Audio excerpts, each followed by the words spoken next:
Hello mga ka-arte and welcome back dito sa ating channel. So itong video kong ito mga ka-arte ay gusto kong i-share yung pangyayari sa aking buhok. Sa pagpapariban ko ng aking buhok mga ka-arte. So ayan, meron akong sad story about dito sa last reband ng aking buhok.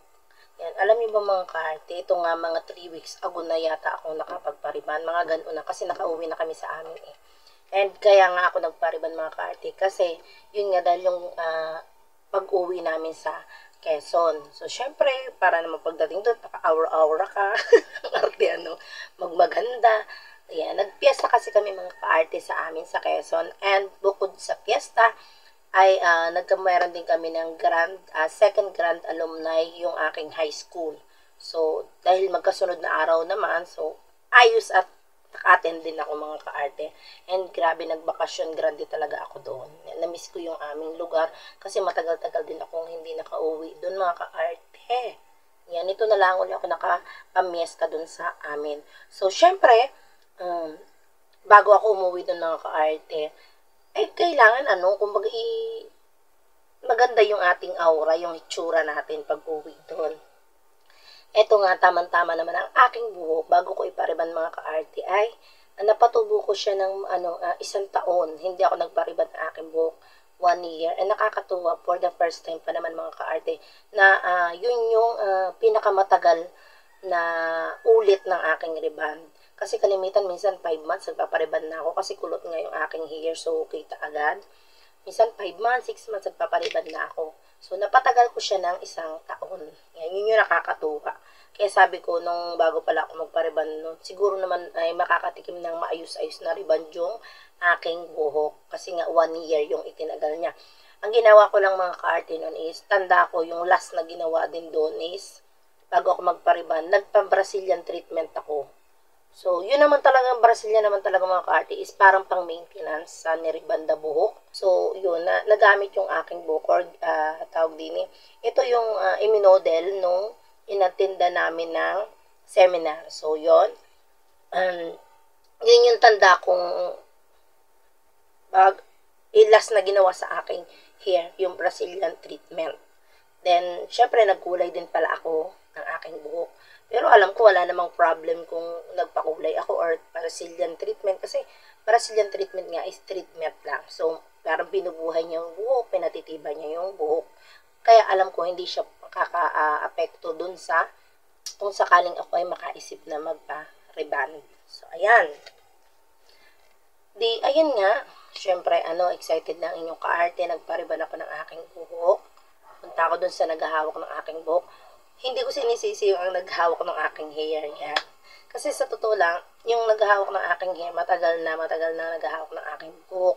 Alam ko, kilala na niya yung topak ng aking buhok. Yan, kung gaano kapasawa yung aking hair. So, sa kanya ako magpapabalik-balik ng pagpapaayos ng aking hair.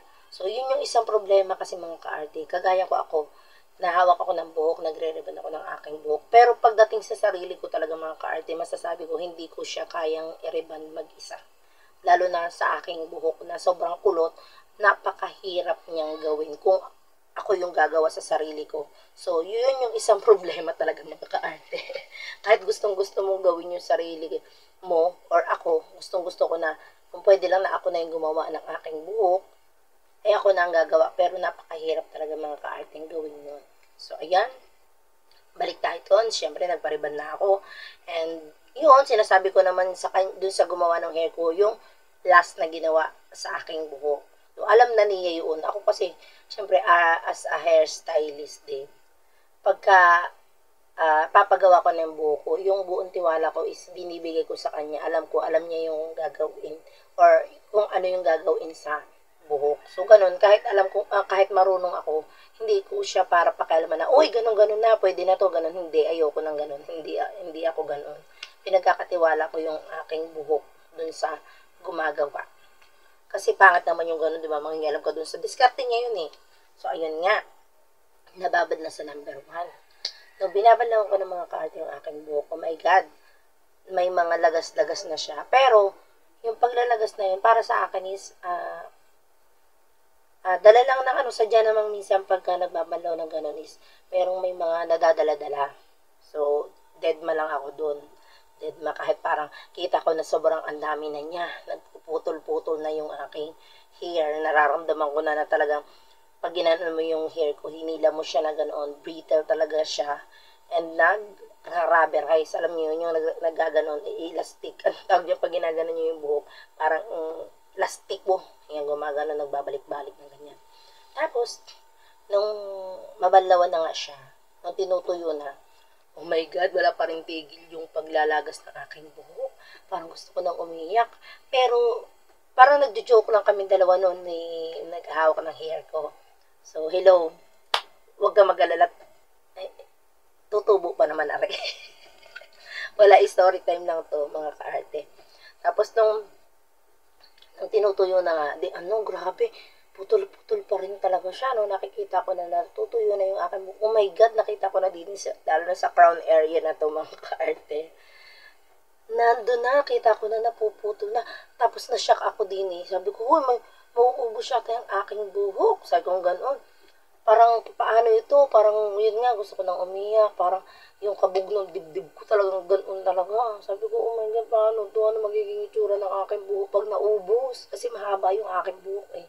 Tapos, sabi ko, hala, baka maging semi-kalbo yung aking hair. Tapos na natutuyo naman siya, mga kaarte. May part siya na ganito, na A1. So, pakikita ko sa inyo ha. Wait. Asa na ba yung aking suklay? Tapos, ang malala pa nito, mga kaarte, bukod sa nagputol-putol siya, as in, ano siya, matigas. Yan, ganito, pagkaganto, hindi ko siya basta masuklay kasi ang tigas, lalo na pag basa. Pag basa siya, hindi ko din siya basta masuklay kasi, alam niyo yun, talagang nauubos pa. Hanggang ngayon, naglalagas pa rin yung aking buhok. So, yan, nung uwi ko sa amin, nagawan ko naman siya ng paraan, mga kaarte. Yung may nabibili naman nung slick stick, yan yung parang pang pahimod na gano'n sa mga tutsang-tutsang. So, yun yung binili ko. And ito yung natira sa aking front hair. Wait, nag-ano yung liwanag. Yan, kita nyo yan? Ayan o. So, yan. Ang ginawa ko dito, mga ka-arte. May dami kong pula. Yan, tingnan nyo yung hair ko. Yan, ganito yung kondisyon ng aking buhok, diba? Yan, yan, yan. Kaya, gusto ko talagang umiyak nung time na. Kasi mahaba yung aking buhok, mga ka-arte. Tingnan nyo yan, o. Sunog na sunog ang tigas niyan. And hindi ko talaga ito sinusukla. Ito yung mga ibang naputol. Yan, kita nyo yan. Yan, ito. So, yan, story time muna tayo ngayon dito sa buhok ko, mga ka-arte. Kaya, kung magpapariban kayo, talagang, naku, kailangan iingat-ingat tayo sa pagpapaano ng buhok. Kasi, talagang, sa isang iglap, pwedeng maubos yan, mga ka-arte. Pero wala naman talaga ako. Yun lang yun na talagang ginawa ko. Daig ko pa mga ka-arte nagpa-bleach. Pero, never akong nagpa-bleach, mga ka-arte. Hindi ako naglalagay ng bleaching sa hair ko. So, ito yung natira dyan sa front. Ayan, ganto-ganto siya. Ito putol na yan. Ayan, yan, yan. Kung makikita ninyo. Ayan, ayan na siya. Ayan yung aking hair. So, may itim ang kilikili ko. Okay lang yan. Sadyang para may balak. Ayan, ito yung buhok ko. Ganyan kahaba yung natira. So, kung naputol lahat yung aking buhok, ganto. Hindi naman totaling semi-kalbo yung buhok ko. Yan yung matitira. Ganto. Ganto kahaba. Ayan, ayan. So, nilagyan ko lang ito, no? Slick stick. Yung buong itong, ano ba yan? Haliwanag. Kala mo naman eh. Ayan. Itong buong ito, yung crown area ko din eh. Ano ba? Ayan. So, ayan, na-ayos ko lang yung aking camera. Yan. Itong buhok ko pag ginawakan nyo, sobra tigas, oh. Yan, ganito yung buhok ko ngayon, mga ka-arte. So, masasabi ko talaga, ang pagpapaayos ng buhok, especially yung pagpapariban, hindi basta. Okay? Isipin ninyo, ganito na yung trabaho ko simula sa pool, nagbubuhok ako.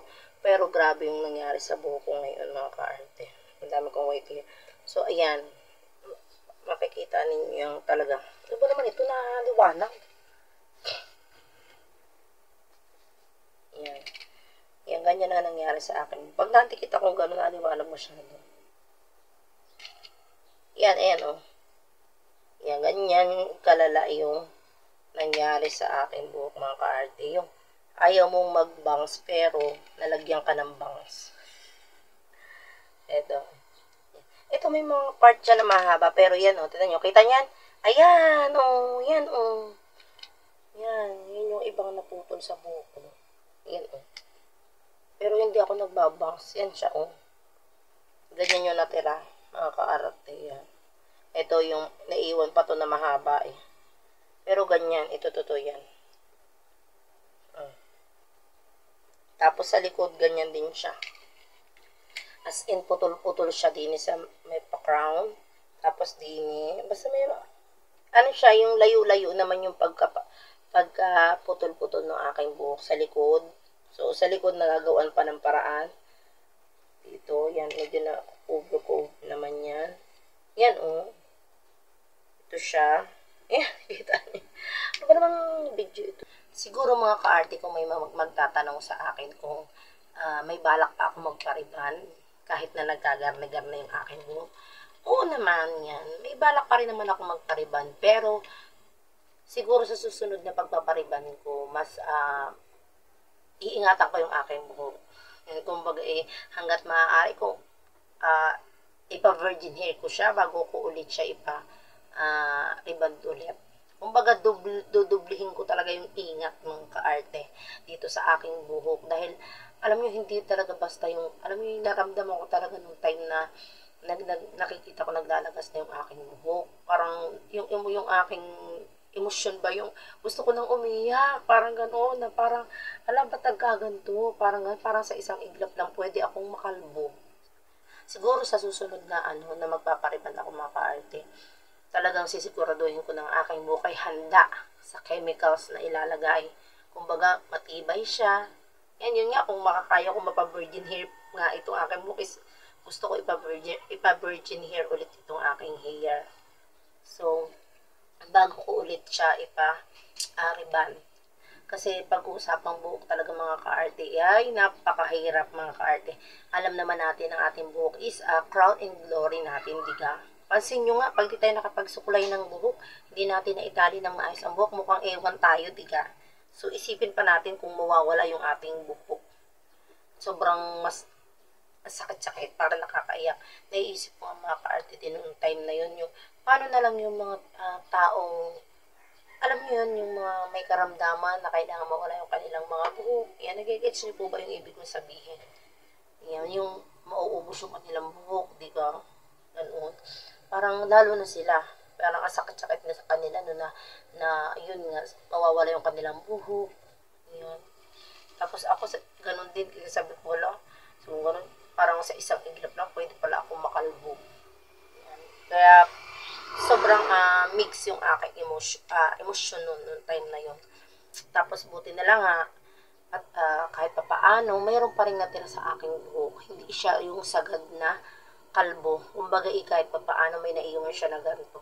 Tapos may mga part pa rin na kumapit talaga sila. Hindi sila bumitaw. Yan, buti na lang talaga mga ka-arte. And eto nga pala yung ginagawa ko na lang mga ka-arte para makover yung mga part na maliliit. Yung mga tawag siya na putol-putol. Ginagamitan ko siya nito. Slick stick. Yan. Ito yung ginagamit ko. Maraming klaseng ganito, mga slick stick. Yan, kung ang buhok ninyo is matutsyang or maraming mga tirik-tirik, pwede nyo itong gamitin na pa-flat niya. So, yan. Ito yung isa kong magic na ginagawa ngayon sa buhok para kahit pa paano magandang tingnan ng aking hair kahit na nakatali. So, yun lang. At saka, yun, inaalagaan ko siya ng treatment ngayon kasi bukod sa mga putol-putol nga, yung part na natira is matigas talaga mga ka-arte. Ang tigas ng aking hair. Pag natutuyo, matigas siyang suklayin. Natatakot, at isa pa natatakot akong suklayin. Natutuyo na lang siya na nakaganyan. Kaya, minsan, para siyang sabong na ganun. Kasi hindi ko nga siya sinusuklay. Kasi pagbasa ang buhok ko mga ka-arte, sobrang siya, brittle and rubberized. Para siyang lastiko talaga gumaganong-ganon. So, pag sinuklay ko siya, talagang may tendency maputol yung aking buhok. Kaya ang ginagawa ko na lang, nilalagyan ko na lang siya ng, yung may parang, tawag din yung para siyang leave-on. So, para malambot siya. Then yung kamay ko medyo ginaganong ko na lang siya. And naiitali ko na rin siya ng basa pa.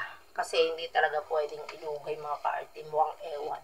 Mumumukha lang akong ewan. Kaya lagi rin nakatali ang aking buhok ngayon. So, ayan. At isa pa mga ka-arte, bago kayo magpahawak ng inyong buhok, so, pag tinatanong kayo ng history, pwede ba sabihin ninyo yung totoong history ng inyong buhok?